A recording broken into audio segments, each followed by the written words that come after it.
La police de la ville de Leshan, dans le sud-ouest de la Chine, a partagé une vidéo ahurissante issue des caméras de surveillance du trafic routier.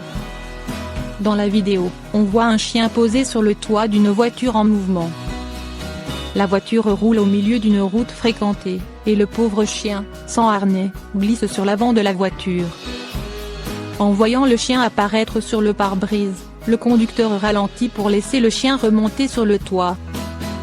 Interrogé par la police qui a été alertée par un témoin de la scène, le propriétaire a affirmé qu'il n'y avait plus de place dans la voiture, et que le chien ne descendrait pas du toit du véhicule car il était bien entraîné. La police n'a pas partagé d'informations au sujet de la punition du propriétaire. Mais malgré le danger, le chien n'a heureusement pas été blessé. Mon chien perd ses poils sur sa queue, pourquoi et que faire?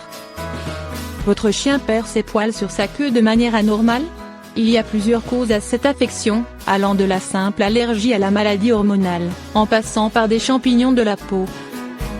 Le poil du chien, élément constitutif de son pelage, confère à sa robe et à son pelage une impressionnante variation de couleur et de texture qui dépend des races.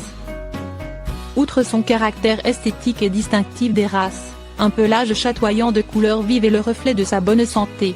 Une perte de poils chez le chien survient de manière cyclique, ordinaire 2 fois par an, printemps et en automne, c'est la mue et cela fait partie du cycle pilaire du chien. En revanche, si votre chien perd ses poils sur sa queue de manière conséquente et barre oblique ou anormale, il souffre peut-être d'une maladie hormonale ou de la peau, entre autres. Mon chien perd ses poils sur sa queue, des causes. En dehors des périodes de mue saisonnières, une perte de poils est synonyme d'un problème de déficience de santé chez le chien. Elle peut être généralisée, et affecte l'ensemble de son corps, ou localisée, croupe, queue, périnée.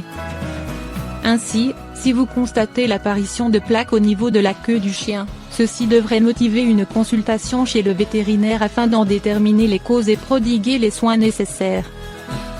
Le plus souvent, une perte de poils de la queue chez le chien est consécutive à une infestation parasitaire, en particulier par les puces. En effet, une infestation par les puces ainsi que la maladie de la peau qu'elle entraîne, c'est-à-dire la dermatite allergique aux piqûres de puces, DAP, provoque des démangeaisons intenses qui poussent le chien à se gratter et à se mordiller la queue sans cesse, de manière frénétique. Ceci aura pour conséquence la chute de poils de la queue, ainsi que des lésions cutanées. Par ailleurs, des démangeaisons et une perte de poils au niveau de la queue du chien peuvent se manifester suite à une allergie provoquée par le contact de la queue avec une substance ou un produit allergène. La perte de poils sur la queue du chien peut éventuellement être symptomatique d'une maladie de peau touchant les chiens, l'adénodécie canine, ou gale. En effet, celle-ci se caractérise essentiellement par des démangeaisons et une perte de poils qui peut être étendue, généralisée, ou localisée à certaines zones. La pousse du poil chez le chien étant régulée par des hormones, une perte de poils peut survenir quand le chien est atteint d'une maladie hormonale. Ceci est fréquemment observé chez les chiens âgés ou vieillissants. Parmi celles-ci on cite l'hypothyroïdie chez le chien, fréquente chez les chiens. Cette maladie hormonale est due à la diminution de la sécrétion de l'hormone thyroïdienne. Cette dernière intervient dans le mécanisme de la pousse du poil.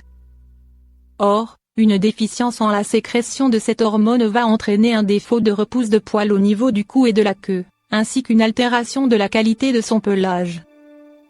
L'étendue de ces symptômes va dépendre de la gravité de la maladie chez le chien.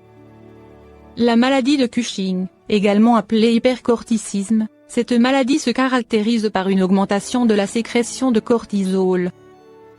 Or, lorsqu'il y a un excès de cortisol dans l'organisme, ceci va induire des dysfonctionnements qui se traduisent par différents symptômes, entre autres une chute de poils. Mon chien perd des poils sur sa queue, que faire? Lorsque vous constatez une perte anormale de poils sur la queue de votre chien, pelage clairsemé ou perte de poils sous forme de plaques, il faut sans tarder le faire consulter par un vétérinaire.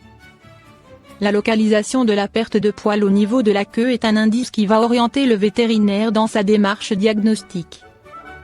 Le diagnostic de la cause sera posé après un examen clinique et éventuellement des examens de laboratoire. Par la suite, le traitement à mettre en place va dépendre de la cause de la perte de poils.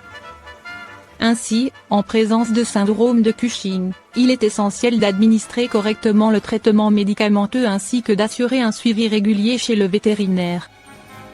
Ce traitement aide à limiter les symptômes de la maladie, des contrôles et des réajustements seront réalisés de manière périodique.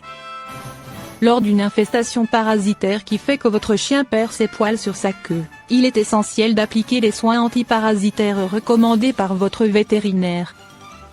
De plus, afin de mieux aider votre chien, il faut veiller à lui prodiguer tous les traitements préventifs contre toute infestation parasitaire. À cet effet, il existe sur le marché une large variété de produits et médicaments antiparasitaires, sous différents formats, pipettes, sprays, produits d'entretien, qui aident efficacement à lutter contre les parasites, puces, acariens, tiques, et prévenir d'une infestation du chien par ces parasites. N'hésitez pas à alerter votre vétérinaire à propos d'une modification de la qualité du poil du pelage ou d'une chute de poil sur la queue de votre chien. Qu'elle soit localisée au niveau de la queue ou généralisée, un diagnostic précoce de l'origine de cette anomalie va beaucoup aider à mettre en place le plan de traitement et prévenir d'une éventuelle complication grave. Et enfin, n'hésitez pas à demander conseil à votre vétérinaire, à tout moment, à propos de l'entretien de la peau de votre chien ainsi que de son pelage.